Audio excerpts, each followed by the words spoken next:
a big welcome. To me, I'm very excited about this morning. When the pandemic arrived, I was pretty much in the dark myself. I'd never done a Teams meeting. I'd never done a Zoom. I'd never done a virtual conference. And all of a sudden, I was brought into this amazing world of new technology. So self-learning has been a big part of my drive over the past nearly 2 years. So this morning we're going to have an amazing webinar from Amazon Web Services. I love that word Amazon. I always think of old Jeff. And of course, demystifying the cloud. And I think that, in all our surveys, it kind of shows, there's Candace, there's Leanne. In all our surveys, it shows that the biggest demand of knowledge and solution is, of course, cloud, technology, cloud. And of course, it's still not only in South Africa, around the world, it's misunderstood to a large degree of what really can, how an SME can really change the way they do business, of course, with cloud solutions. So I've got two amazing guest speakers this morning. Well, we don't call them guest speakers, we call them in an interview Q&A. Alpana Gulab and Peter Littlefield from Amazon Web Services. A very big welcome to you guys. Thank you so much for taking your time out. I know that you're also very passionate about the SME sector and helping SMEs build bigger and better businesses as a result of what you do. So I'm not going to introduce you guys quite yet, because I think, Peter, you're going to kick off with a short 3-minute video. Why don't we do that now? Great. I'm happy to share that we've now officially opened the first AWS Africa region in Cape Town. The launch of AWS Africa Cape Town region is a continuation of our investment to support the growth of Africa. AWS first established its presence in South Africa in 2004, where we built many pioneering network technologies, including the technology behind our compute service, Amazon EC2. Unlike other cloud providers who often define a region as a single data center, the multi-AZ design of every AWS region offers advantages for our customers. The new AWS Africa Cape Town region will consist of 3 availability zones. Availability zones are made up of 1 or more separate data centers, each with independent power, networking, and connectivity. AWS customers focused on running highly available applications can architect their applications to run in multiple AZs to achieve even higher fault tolerance. Organizations in Africa are already using AWS technology to drive innovation, change lives, and help communities across the continent. Cloud computing can unlock so much potential for organizations of all sizes in sub-Saharan Africa and the continent. The AWS Africa Cape Town region will provide lower latency, maximum security, and the highest network availability. AWS is already enabling innovation, operational efficiencies, agility, and scale in sub-Saharan Africa in diverse regions, including agriculture, healthcare, automotive, financial services, education, and startups. Africa has some of the most talented technology communities in the world. That's why AWS will continue to invest in the future of these communities with programs like AWS Academy and AWS Educate that help provide cloud skills development programs to technical professionals and students. We also have the AWS ICASI program that teaches digital skills to youth from underserved communities and townships. AWS also enables startups in sub-Saharan Africa to think big and accelerate economic growth by providing startup enablement programs like AWS Activate and AWS Startup Garage. We're excited to work with our customers and our network of partners. So I encourage you to start building on AWS today. So guys, I hope that you enjoy. I'm certainly going to learn a great deal more. I need to. When you get to my age, you haven't always been part of technology the way we should have. So guys, now for the big one, Alpana and Peter are both, if you don't mind me, guys, I always refer to some paperwork because I give these briefings right before we start these amazing events. Alpana and Peter are both solutions architects from Amazon Web Services, and they're joining us today to talk to us about cloud technology. Welcome to both. And then, of course, please, guys, if you can introduce yourselves and give a slight intro into that, I'd appreciate that. Thank you. Sure. I'll go first. Hi, everyone. Thank you, Mike. My name is Alpana Gulab. I am a solutions architect at Amazon Web Services, and I'm based here in Cape Town. So I work with all sorts of AWS customers across South Africa and across Africa to support them on their cloud journeys and take them on their cloud journeys. I guess Peter can elaborate on that. Sure. Thanks, Alpana. I am also a solutions architect at Amazon Web Services, as Mike said. Mike, thanks so much for the awesome intro. In terms of my background, I've been in the solutions architect role for about 15 years now. My background is in an internet service provider and also a systems integrator business. Lots of long words there, but basically my role was to, and also continues to be, to help customers understand what they need in terms of IT to support their business. And I've supported customers kind of, prior to them purchasing technology services, help customers deploy technology services, provide kind of general guidance, best practices, bringing in subject matter experts for kind of deeper dive discussions. And yeah, basically my role, our role, to speak on Alpana's behalf as well, is one of kind of enablement and support for our customers. Great, guys. Thank you for that. All right, let's start at the very beginning. What is cloud computing?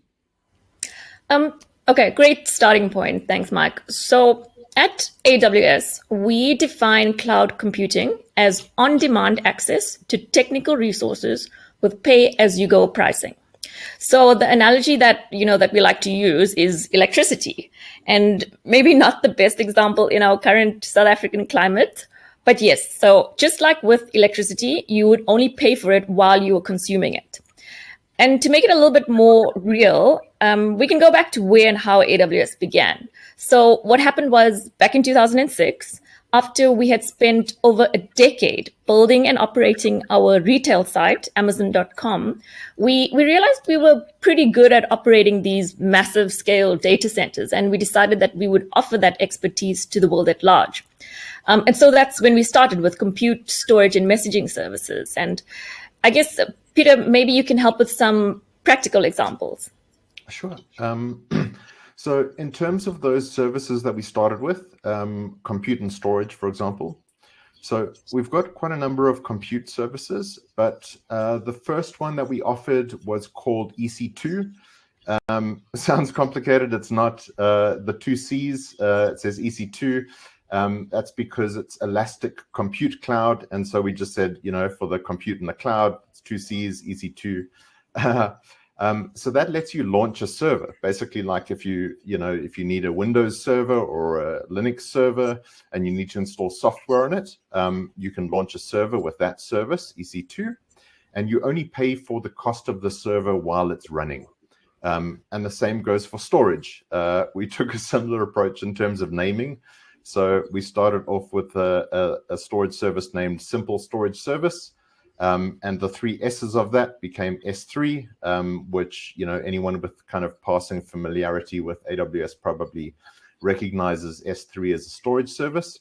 And same sort of thing. So you can consume that service as much or as little as you want. So if you put more data there, you pay a little bit more.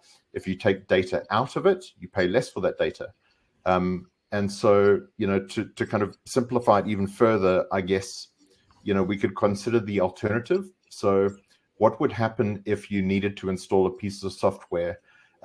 You'd need a server, right? So without cloud, what you'd probably have done maybe, 20 years ago is you'd have gone to the market and you'd have said, who can sell me a server? And you'd have bought a physical server and you'd have, had that on your desk. And the next question would be, where do I mount it? And suddenly you need to buy a rack as well. And then they say, well, it needs to be cooled. So then you need to build a little bit of, a little room with an aircon, and it starts getting quite expensive. And so with cloud, all of that kind of heavy lifting, all of those capital expenses basically disappear. You don't need to procure equipment anymore. You just consume the service for as long as you need it, and you just switch it off when you don't, Mike. Great. Yeah, and another thing is, why are people talking so much about cloud now? Why is it such a focus point? Well, we're in the midst of a very large shift to the cloud, and where the conversation often starts, and it probably wouldn't surprise you, is cost. So that's the first factor. I'll let Alpana speak about the other factors in a minute because she gets quite excited about those. But with cost, like I said, you don't have to lay out any capital up front. There's no capital required for servers or for data centers. You just consume and pay for what you consume as a variable expense. So it kind of shifts from, CapEx to OpEx. And if, you or any of your members were ever involved in procuring infrastructure, servers, storage, that sort of thing, you probably remember that you need to make a decision upfront, right? Someone's going to go, we need to deploy this application.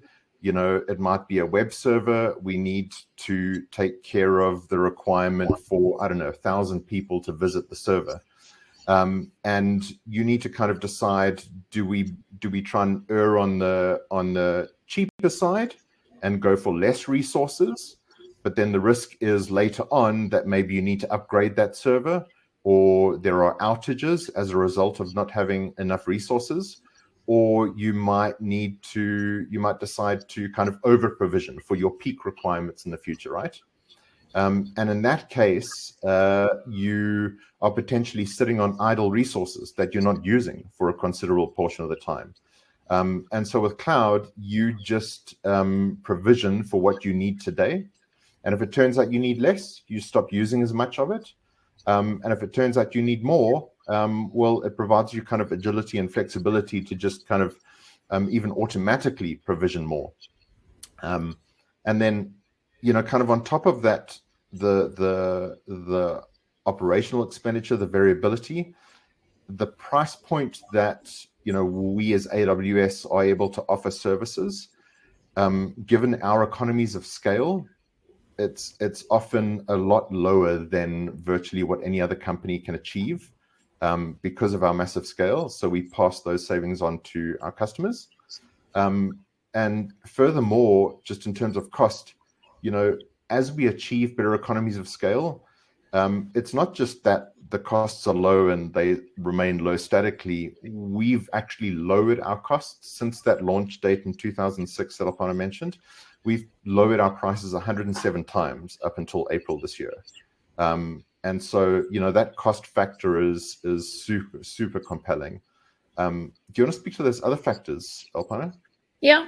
So, there's 4 main other benefits. We talk about agility, elasticity, innovation, and then going global. So if we just, talk a bit about on the agility side, and what that means is you don't need to provision IT infrastructure upfront for high demand, and you don't have to worry about sitting with idle resources either.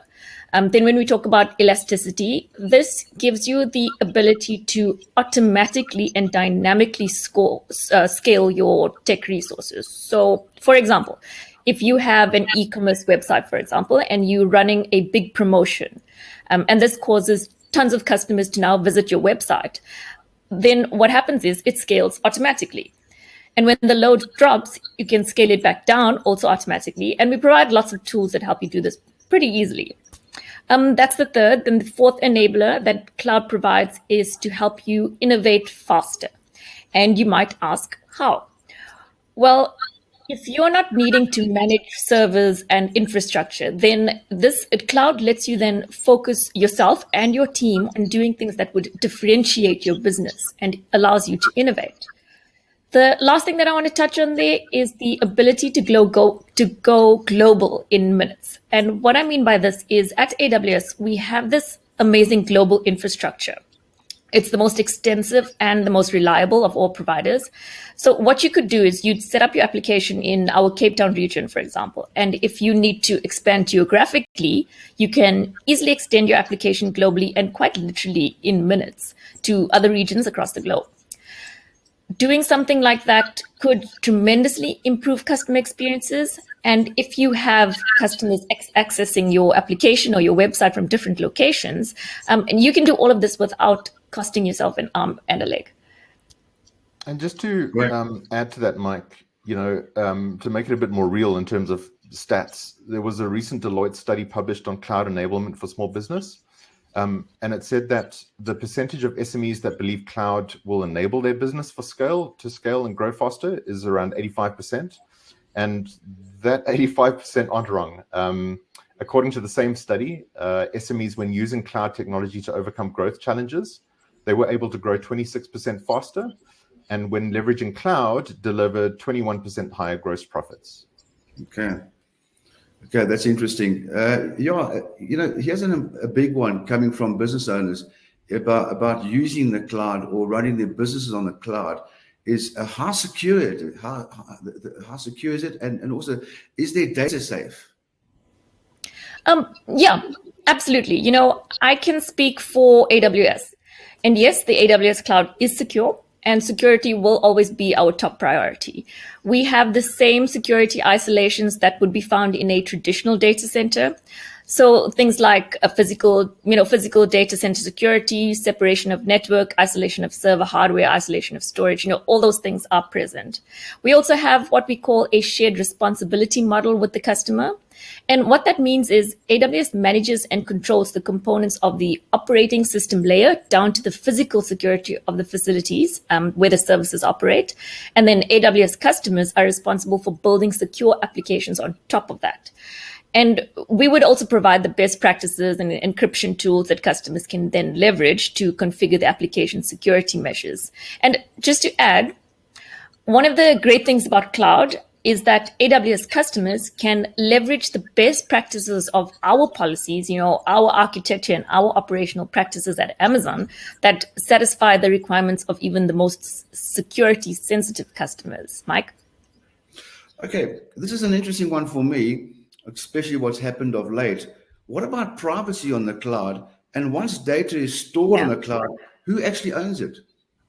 So with AWS, again, customers retain ownership and control of their content that's stored on AWS. And overall, we are vigilant about customers' privacy. We have implemented sophisticated technical and physical measures to prevent any unauthorized access. We also have a team of security experts that's monitoring systems 24/7. Of course, we will not disclose customer content unless we are required to do so, to comply with a legal order or a subpoena or a court order. And we would notify the customer before disclosing content so they could perhaps seek protection. And it's also important to point out that customers can encrypt their content as part of a standard security process. And we would, again, provide tools to do so. So customers can also do that or choose from third-party security solutions. Mike? All right.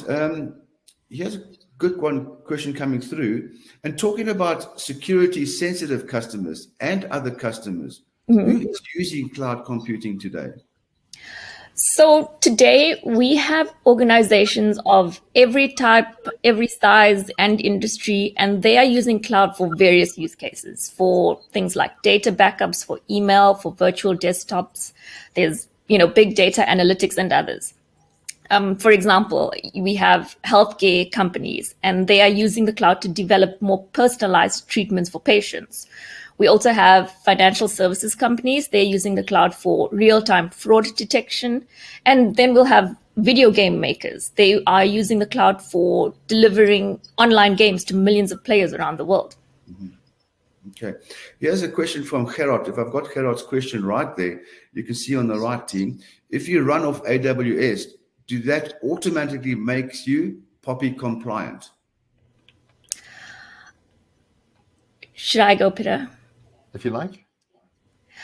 So look, when we talk about POPI, when we talk about security, what I just described now is something called the shared security model. So AWS looks after the bottom layer, where we talk about operating system, virtualization layer, hardware, and physical security, which is all, subject to all of these certifications and POPI, for example. When it comes to building on top of those applications, that is the customer's responsibility.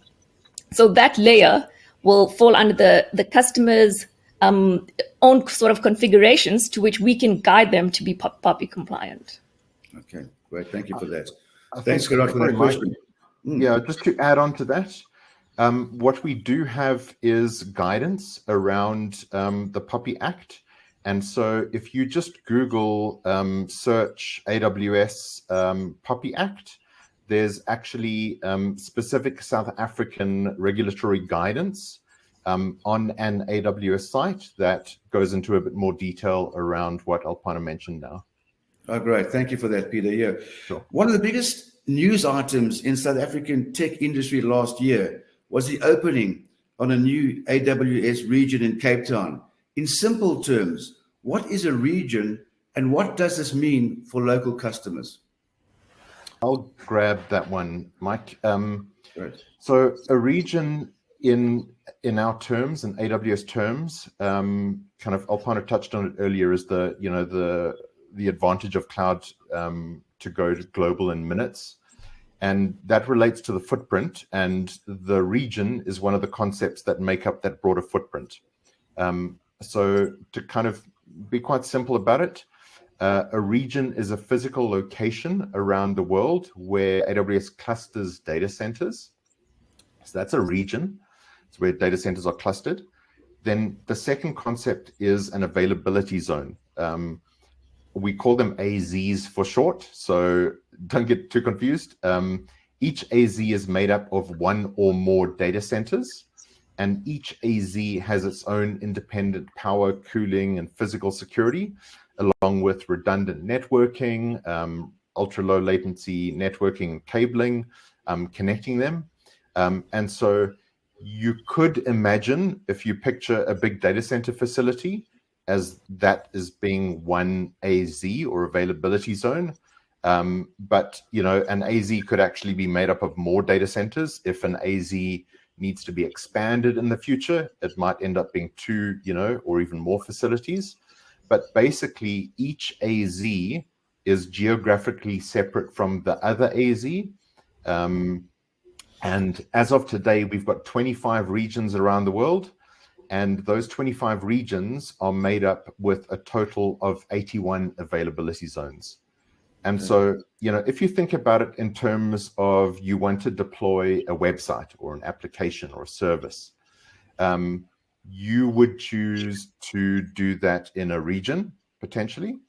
And then when you choose to deploy it in that region, you might want to deploy it in one availability zone, maybe to keep the costs down. Maybe it's not a super critical service, so you just deploy it in one availability zone.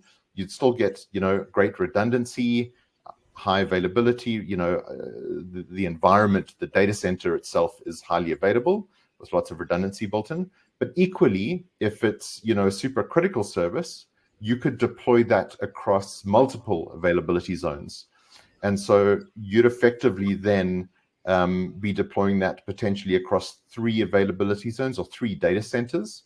But again, to Alpana's point about going global in minutes, you could equally choose, I don't want to just deploy it in one region.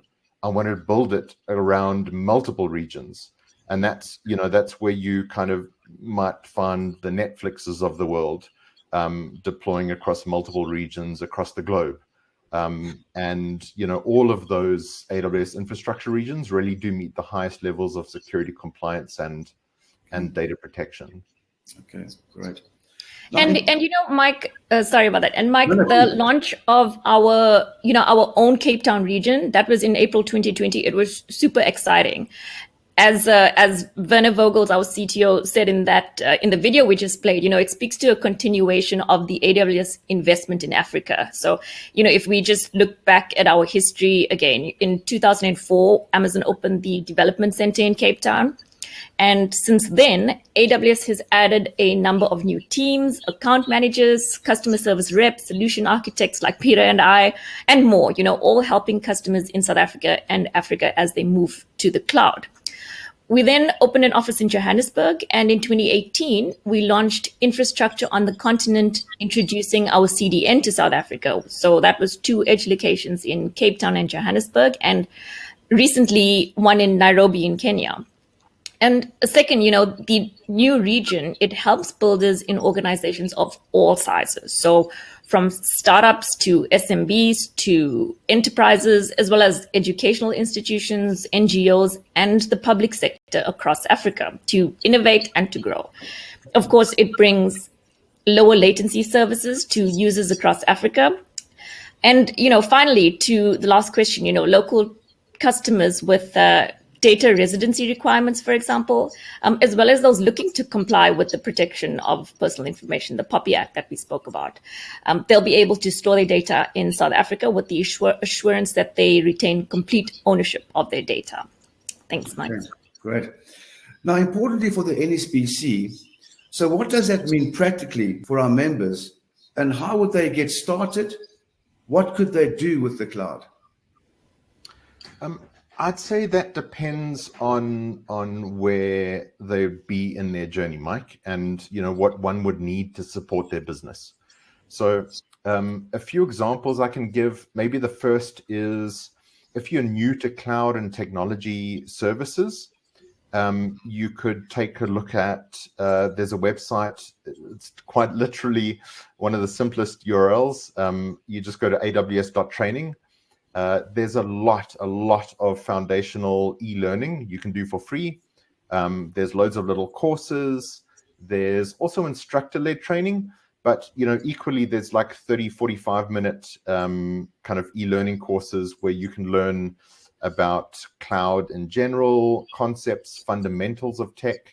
You can just kind of start familiarizing yourself with it. So that's one possible kind of start to one's journey. Another would be, I'd suggest taking a look at something we call the AWS Marketplace. So what the AWS Marketplace is a place where I'd say you can kind of get 2 different things at a high level. The one is consulting services. So if you need someone, to literally help you do like an IT migration, or build something on the cloud, or you could look at the AWS partners. There's a lot of local South African partners as well. So you could kind of consume those partner services in that way. The second would be software and applications. So, I mean, again, because I'm a bit on the old side, I keep using, examples from, I'd call them the olden days. If you wanted to evaluate like a piece of CRM software, right, that could be a whole long engagement. You'd engage with the vendors, you'd try and get an evaluation license or something. They'd tell you you need servers and database servers and all these sorts of things, and you'd ask your IT team to spin those things up for you. Whereas on the AWS Marketplace, you can literally just kind of find a piece of software, click deploy, subscribe to that piece of software, evaluate it for as long as you need to, hours, days, or weeks, and then kind of cancel that subscription, discontinue it, and maybe choose another piece of software. So basically, you can kind of consume software services through that marketplace. But it's a bit of a two-way street in the sense that it's not just there for you to kind of consume consulting or for you to, consume software. Equally, you could sell consulting services. You could sell your own software as a service through that marketplace. So that's a great place to look at. If maybe you want a bit of help building on a smaller scale or deploying on a smaller scale, there's a service called AWS IQ. And what that is it's a network of freelancers. So you can go into this AWS IQ and you can go, hey, I want someone to help me build this thing, or, do this thing, or set this up for me. And people will quote you on that, and you can elect to go ahead with that piece of work or not. But I mean, if you want to kind of get your feet wet immediately, you can do that literally in minutes. So all it takes is you just go onto the AWS website, you do a sign up with a credit card, and kind of off you go. but don't be too worried about that credit card thing, because the other thing I'm going to tell you to search, sorry, I don't mean to be pushy, but suggest that you search rather, is for AWS free tier. So what that is that there are more than 100 AWS services products that you can operate for free. Some of them are kind of perpetually free. Others are just free kind of for the first 12 months. But the point is that there's a lot you can do and experiment with on AWS without incurring any charges at all. And I did also see someone kind of touched on in the chat, asked a question around pricing and kind of, cost of services. I think the thing that I can kind of comment on there is that you can set up billing alerts. There are kind of solutions and apps out there that provide kind of frameworks and notification systems that alert you to kind of billing thresholds. And there's quite a number of services in AWS to help you control costs. And, further than that, there are also kind of a lot of options. I know Alpana is probably going to might be speaking to programs later, but there's options that you can engage with your kind of account manager at AWS on to help you build and, kind of provide you with support when deploying kind of services and what we call workloads on AWS. Okay, great. Now, of course, COVID-19 and the new normal have impacted organizations across the globe. As a result of cloud adoption has accelerated, not just in South Africa, but globally. How has cloud technology's scale, reach, and reliability succeeded in supporting others? Sure. So COVID, we've spoken about quite a bit. I still think maybe not enough in certain regards. It has had a huge impact, right, Mike? So the lockdown mandates, they've forced governments, educational institutes, businesses, to very quickly, and I think we were chatting, Mike, NSBC as well, to very quickly implement kind of secure and reliable, solutions of varying regards, remote working, distance learning, virtual tech support, kind of virtual Q&As like this, virtual call centers even. And in fact, as a result of that, many of our customers and partners have set up, not only kind of tools and services to keep their own workforce and staff productive, but they've, found ways and created ways to help others. So they're providing innovative new services, and also making core services available to organizations, sometimes at discounted rates, sometimes, at no cost at all. And, for all of these use cases, customers are moving forward very confidently, knowing that they can depend on the scale, reach, and reliability of AWS to meet any surge in demand. And what's equally impressive, if not more so, are what some of our local customers are working on to help us as South Africans manage and fight the virus. Some of you may have heard of a South African company called Beyond, and they use IoT, or the Internet of Things, and cloud technologies to remotely monitor temperatures in the vaccine supply chain. And so that's, going a long way to ensuring that the efficacy of vaccines that we ultimately get and patients more broadly, are effective. And there's one use case that Alpana and I always like to talk about in this regard, which is, again, a tech company based in South Africa called Prakal. And at the start of the pandemic, they created a suite of tools that, when used together, addresses the need of the population, government, and healthcare professionals on a countrywide scale. And so, if you don't mind, I'm going to play the short clip quickly from Debbie Rogers. So Debbie's the managing director of Prakal. And I think we always want to learn lessons, right? And so the lesson we've learned this morning is maybe let's mute quickly and then I'll hit play.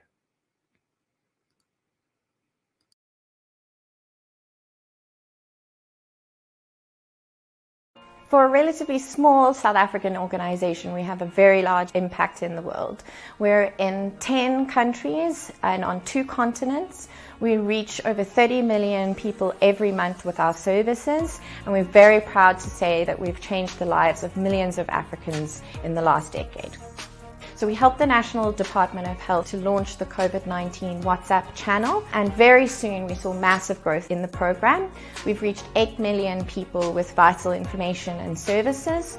We've helped 2 million people to do symptom checks, and so far we've been able to reach 20% of the South African population in 5 different languages with this vital service. At Prakal.org, we work with national governments, international NGOs, and health organizations such as the World Health Organization in order to improve the health and well-being of people all over the world. Most people in lower and middle income countries have access to a cell phone, even if they don't own one, and it's a unique way to be able to communicate to them personally about things that affect their health. We want to improve the health of everybody in Africa, and we want to be able to do that in a way that is highly scalable and reaches people with personalized information. We are a highly technical organization, a lot of software development, and our work is very scalable. We have programs with over 1 million users using a program in a single day, and so we need to have our programs to be highly reliable and very scalable. And so we've always wanted to use cloud computing, but I think 2 things particularly helped us choose AWS. The first is having a node now in South Africa. It's very important for health that we have local hosting for health data. And the second was that with the advent of our COVID-19 work, we had services where millions of people were looking at the site at one particular moment, say for example, after a big announcement from the president. And we needed to be able to scale rapidly and have high flexibility in our hosting environment. And so that really drove us to choose AWS as our preferred supplier. Last year, we were very excited to enter the AWS City on a Cloud competition, and even more excited when we heard that we were winners and one of 2 South African organizations to win in this global competition. The support that we get from AWS for our programs, and as well as the coverage and exposure that they are giving us in a global market, is not only going to help us to reach more people in more countries with the vital information and health services that are relevant to them today. Having AWS in the South African region and in Africa means that we can really focus on what we do, we can employ more Africans to solve African problems, and we can ensure that all of our technical solutions are from Africa for Africa.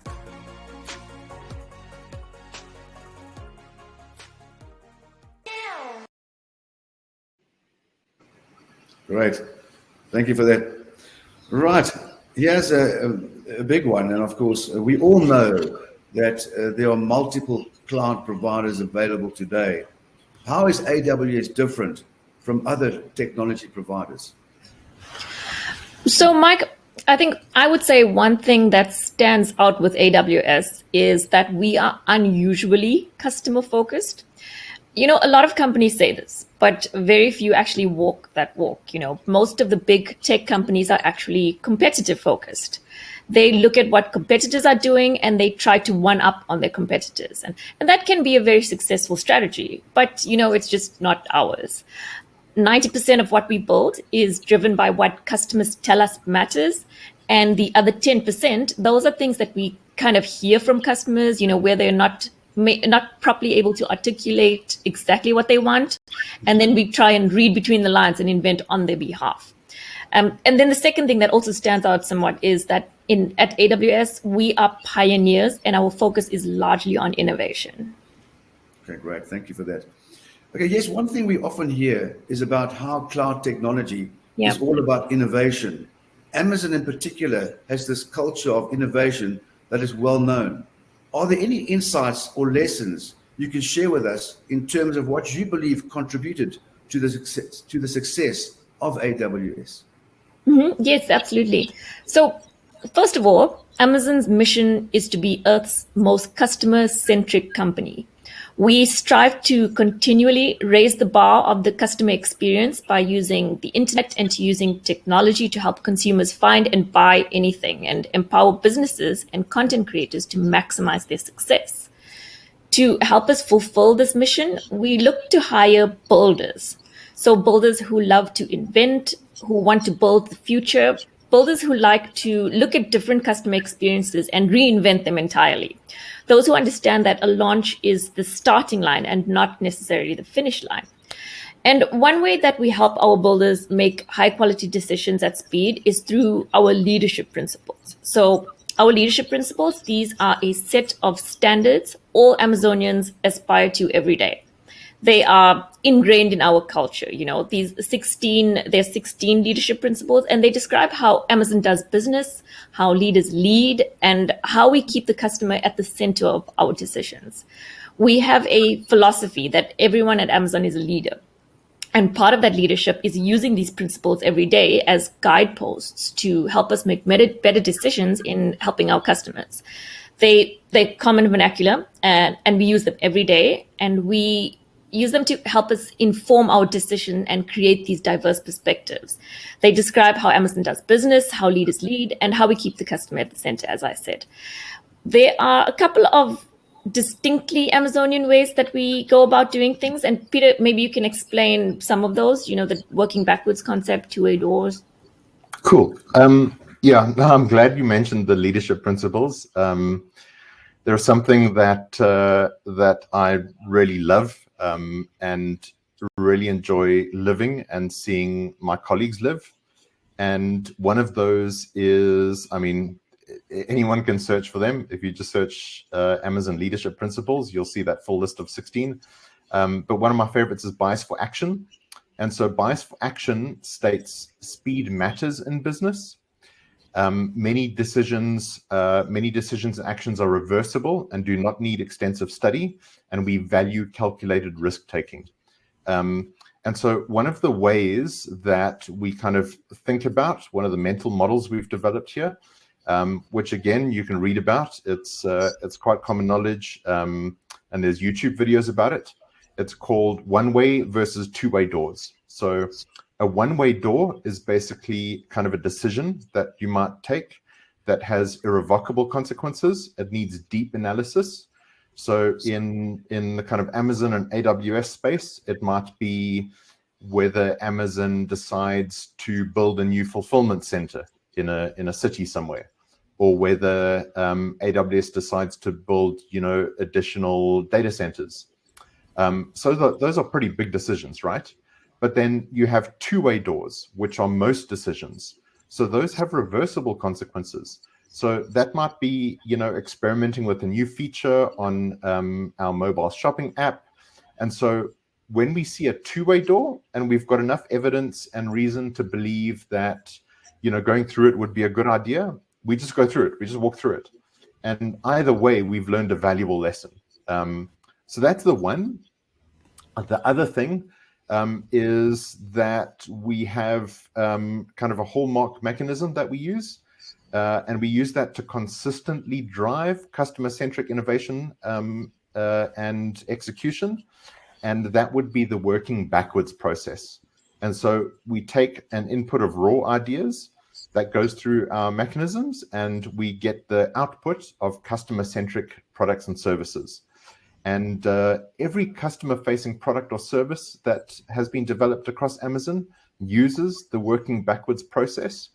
And we use this mechanism to make sure that we're building the right thing for customers and that we really are customer obsessed from the beginning of any idea. And then just the very last thing is we've got a saying that we actually joke about on a very regular basis internally as well, is that it's always day one at Amazon. And to us, a day one approach is one that strives constantly to maintain a relentless customer obsession and constantly encourages experimentation, as well as having a long-term focus. Right. Okay, so that brings me to say thank you, Peter Alpana. I would like to bring up one final yet very relevant topic to conclude, and that is cloud technology and sustainability. What sort of environmental benefits would the cloud offer? I'll take this one. So, generally, when it comes to any large scale cloud technology, just the scale of it allows cloud to achieve higher resource utilization and hence energy efficiency than, a typical on-premise data center. So yes, there are environmental benefits associated with running applications in the cloud. And I think what's more is AWS is committed to achieving 100% renewable energy usage for our global infrastructure. In 2018, AWS has already exceeded 50% renewable energy usage. And in 2019, Amazon announced the Climate Pledge. This is a commitment to meet the Paris Agreement 10 years early. So that is to be net zero carbon across all of our businesses by 2040. And we were actually the first signatory on this pledge. And more recently, AWS continues to launch new renewable energy projects across the globe, including one in South Africa. That's bringing the total number of renewable energy projects up to 232. One last bit of information here that I think is very interesting is these projects are intended to one day supply renewable energy not only to cloud data centers, but also to fulfillment centers and also to all of Amazon's corporate offices globally. Okay. That brings me to say, Peter Alpana from AWS, Amazon Web Services, thank you very much for your insights this morning. Truly invaluable. I know our attendees throughout the country have appreciated your time. And if you want to get in touch with the team, guys, you will all get the replay, the contact details. Please liaise, please engage. They're certainly there to assist you. And that also brings me to say to all our attendees, thank you for your time. And without people like you, we can't do what we do. And finally, a big thank you to Louisa Saliers of Vodacom Business for allowing the NSBC to host the Fast Forward series. Without people like you and organizations like Vodacom, we couldn't do what we do, and that to help business owners and entrepreneurs to take their businesses to greater heights. So to everyone, stay close to us. Thank you very much. And again, Peter Nopana, thank you to you. Thank you. Thanks, Mike.